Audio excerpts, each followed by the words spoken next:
Bonjour à tous. Suite aux nombreuses demandes d'explications, j'ai décidé de faire cette petite vidéo pour vous montrer à quoi sert ce petit appareil. C'est un calculateur, un micro-ordinateur qui permet de gérer une salle de culture. Que ce soit une petite homebox d'1 mètre carré ou une salle de 400 mètres carrés, ça ne change absolument rien. Cet appareil permet de calculer les besoins de la salle en fonction des capteurs et sondes et de piloter les relais pour activer les actions nécessaires telles que allumage de l'éclairage, arrosage, etc. Compact, il a la particularité de regrouper toutes les fonctionnalités que normalement vous ne trouvez pas dans le commerce, c'est-à-dire pour chaque fonction vous devez acheter un appareil différent, lui regroupe tout en un. Au-dessus, pour la description, nous avons tout ce qui est comme entrée-sortie pour les signaux, que ce soit pour les sondes, les capteurs ou encore pilotage d'interface. On peut y brancher une sonde pour le CO2, une interface pour les moteurs. On a également une sortie PWM pour les ventilations, les systèmes de ventilation pilotés par système digital. On a une sonde extérieure pour faire le comparatif entre l'air intérieur et l'air extérieur. Ça rentre en ligne de compte pour les calculs. Et nous avons une sonde température et humidité pour gérer toutes les fonctionnalités que nous allons voir ici. Donc ici c'est la partie commande avec son alimentation 220 volts. Les sorties sont ici pour piloter les relais, un relais en 12 volts. Nous avons 8 sorties, une pour l'éclairage, l'arrosage, la brumisation, le dessiccateur, le chauffage, le refroidissement, le CO2 et la ventilation. Donc ça permet de gérer une ventilation de 3 manières différentes, soit de manière on-off, par cette sortie de relais, ou alors ici avec une interface pour les vitesses moteurs ou par pilotage PWM. Très compact, regroupe tout. On peut soit le visser sur un panneau, à l'aide des 4 trous ici, ou alors le mettre sur un ride-in dans un boîtier électrique.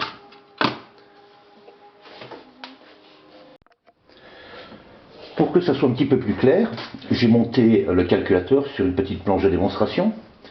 Donc je l'ai mis sous tension 220 volts, ici.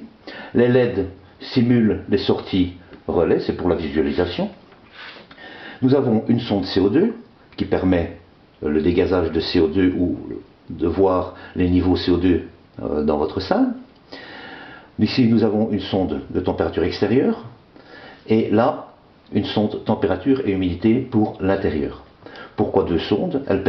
Ces deux sondes permettront de voir et de calculer la manière dont vont travailler la ventilation. Ou les ventilations, ça dépend ce que vous mettez derrière.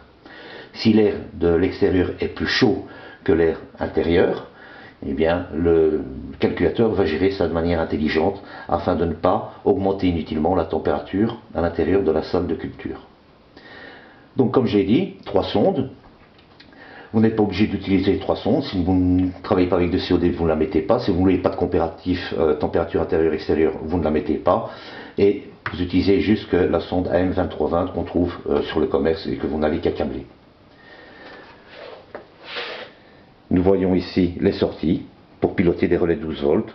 Donc l'avantage, c'est que comme ça ne fait que les calculs et envoie les ordres, derrière, vous pouvez mettre tout ce que vous voulez comme puissance. Ça dépendra uniquement des relais. Vous mettez un relais de 10 ampères, 30 ampères, 60 ampères. Vous pouvez même mettre plusieurs relais si vous avez plusieurs lignes de culture. Par exemple pour l'éclairage, vous pouvez mettre 4 relais sur cette sortie. Le potentiel de sortie est suffisant que pour répondre aisément à tous les besoins. Ça va jusqu'à, je crois, 1,8 ampères de sortie en 12 volts.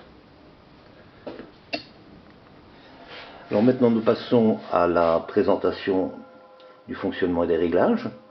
Nous avons l'écran principal avec l'horloge, l'adresse IP fournie par le DHCP de votre routeur Wi-Fi si vous avez introduit les données d'identification, le graphique, en bleu l'humidité, en blanc la température, les indicateurs de fonctionnement des sorties relais, l'indicateur de puissance du signal Wi-Fi réceptionné, la température intérieure de la salle, l'humidité intérieure de la salle, le niveau CO2 et la température extérieure. L'indicateur de croissance ou de floraison ici. Nous avons ensuite la partie moteur. Ce qui concerne la sortie relais on-off, les vitesses qui peuvent être transmises à une interface pour un autotransformateur 5 vitesses et la force du signal PWM envoyé vers la sortie PWM que nous avons vu tout à l'heure. Pour paramétrer, on rentre dans le setup, on a toutes les options de configuration. Ici, nous avons le rétroéclairage, le choix des langues, le retour menu. Passons aux lampes.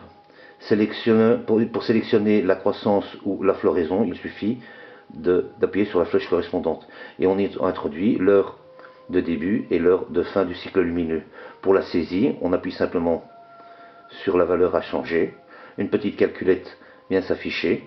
M signifie qu'on travaille en minutes. Et vous avez les balises maximum et minimum à introduire. Si j'introduis une valeur incohérente et que je valide, ça se remettra automatiquement et il fera la correction. Après, une fois les modifications faites, j'enregistre et je sors. Réglage de l'irrigation, idem même chose, on peut choisir le type de fonctionnement. Ici c'est cyclique, on donne le temps de fonctionnement de jour, le temps de repos de jour, idem pour la nuit. On peut passer en mode ponctuel, c'est-à-dire je commence l'arrosage à 12 heures, durant 3 minutes, et l'espace entre de répétition, donc 1 c'est tous les jours, 2 c'est tous les 2 jours, etc. Pour le CO2, on peut activer ou désactiver cette fonctionnalité. Si j'active, et il faut bien entendu être en période de floraison, on a le temps de dégazage en secondes, le temps de délai d'attente en minutes, et la valeur ppm maximum à ne pas dépasser, afin de ne pas dégazer de manière excessive, ce qui ne servirait absolument à rien et qui pourrait même être toxique pour les plantes. Nous avons également ici la définition de l'attente des moteurs. C'est le temps de pause que mettra le moteur à se remettre en route après le dégazage, afin de ne pas expulser inutilement du CO2 hors de la salle. Vous mettez le temps que vous désirez. Ensuite, les paramètres environnementaux, pour la croissance, pour la floraison, température, humidité, jour, nuit. Vous avez les balises minimum et maximum. L'hystérésis, car tout fonctionne avec hystérésis, pour la température c'est 2 degrés et pour le taux d'humidité c'est 5%.